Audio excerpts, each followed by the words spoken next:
कोविड-19 एक ऐसा वायरस जो साल 2020 में चीन के वुहान शहर से जन्मा और उसने इतनी तेजी से अपना प्रसार किया कि लोगों को उसे समझने की, उसे पहचानने की मोहलत ही नहीं मिली।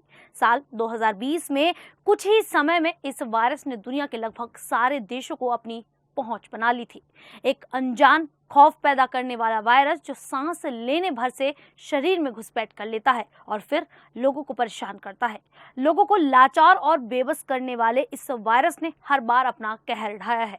2020 से लेकर लगभग हर साल ये वायरस अपना रूप बदलता है और कहर ढाता है। दूसरे मौसमी वायरस की तरह SARS-CoV-2 वायरस हर बार अपना रूप बदलता रहता है और तेजी से फैलता है। इस साल 2025 की शुरुआत में दो मुख्य वेरिएंट दुनिया भर में फैल रहे हैं, LP81 और XECI। पिछले कुछ हफ्तों में एशिया में कोविड-19 के इन नए वेरिएंट के मामलों में तेजी आई है। एशिया के दो बड़े शहरों हांगकांग और सिंगापुर में काफी संख्या में मामले सामने आए हैं। हांगकांग के सेंटर फॉर हेल्थ प्रोटेक्शन के अनुसार वायरस इस समय काफी एक्टिव है। इस बार न सिर्फ संक्रमण के मामलों में उछाल आया है, बल्कि अस्पताल में भर्ती होने वाले और गंभीर स्थितियों में मौत के मामलों में भी इजाफा देखा जा रहा है। संक्रमण के बढ़ते जोखिमों को देखते हुए स्वास्थ्य विशेषज्ञ सभी लोगों को सावधान करते रहे हैं।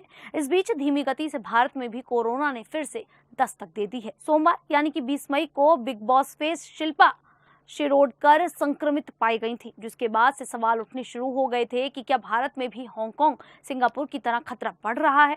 केंद्रीय स्वास्थ्य मंत्रालय की वेबसाइट पर साझा की गई जानकारी के मुताबिक फिलहाल देश में कोरोना के 300 से ऊपर एक्टिव केस हैं। ये मामले हल्के हैं और अस्पताल में भर्ती होने की आवश्यकता नहीं है। हालांकि दुनिया भर में एक बार फिर से बढ़ते जोखिमों को देखते हुए स्वास्थ्य विशेषज्ञों ने सभी लोगों को सुरक्षात्मक उपायों के पालन की सलाह दे दी है।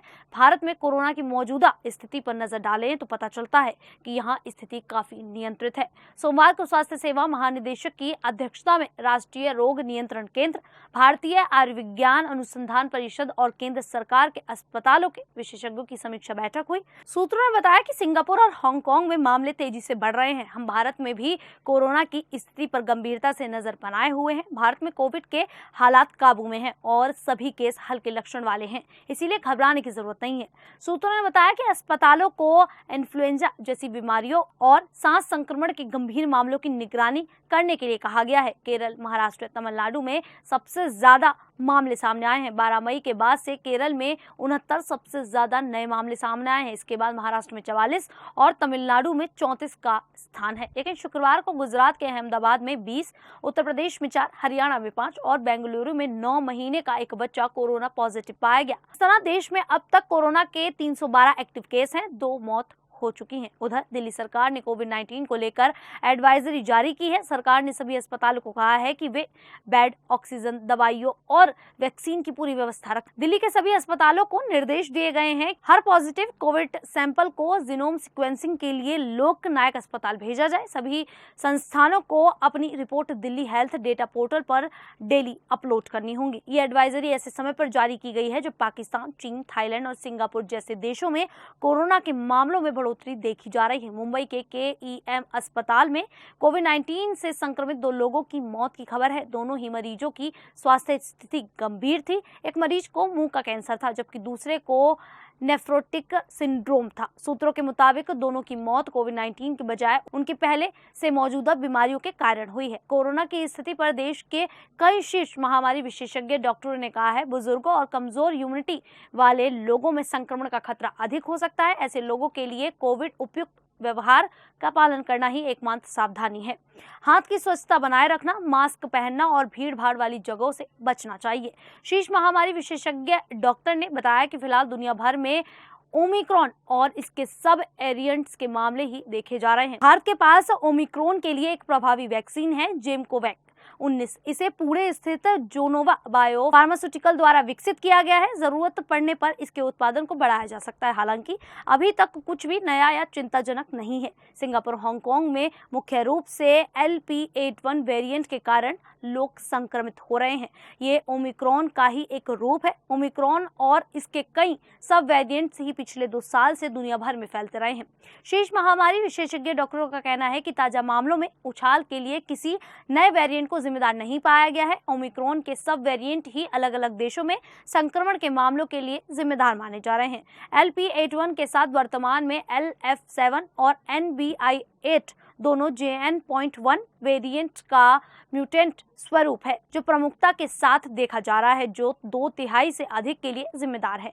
ओमिक्रॉन के सब वेरिएंट JN.1 को ही ध्यान में रखते हुए कोविड के अपडेट्स वैक्सीन बनाए जा रहे हैं, जिससे प्रतिरक्षा प्रणाली को फिर से बूस्ट करके लोगों को अतिरिक्त सुरक्षा दी जा सके। जॉन्स हॉपकिंस मेडिसिन के शोधकर्ताओं ने एक रिपोर्ट में बताया था कि JN.1 में कुछ अतिरिक्त परिवर्तन देखे गए हैं, जो इसे शरीर में वैक्सीन से बनी प्रतिरक्षा को आसानी से चकमा देकर संक्रमण फैलाने के लिए योग्य बनाते हैं। हालांकि इसकी गंभीरता कम है। ओमिक्रॉन और इसके अन्य वेरिएंट से संक्रमित लोगों को मुख्य रूप से खांसी, सूखी खांसी, नाक बहना या बंद होना, सिर दर्द, गले में खराश, बुखार और थकावट होने, स्वाद या गंध का न महसूस होने के साथ पाचन की दिक्कत हो सकती हैं। इस वेरिएंट से संक्रमण की स्थिति में गंभीर खतरा उन लोगों में अधिक हो सकता है जो पहले से कोमोर्बिडिटी का शिकार हो या फिर 65 साल से अधिक उम्र के हैं। ऐसे लोगों को अतिरिक्त सावधानी बरतनी चाहिए। JN.1 ओमिक्रॉन के BA.2.86 का एक स्ट्रेन है। इसे अगस्त 2023 में पहली बार देखा गया था।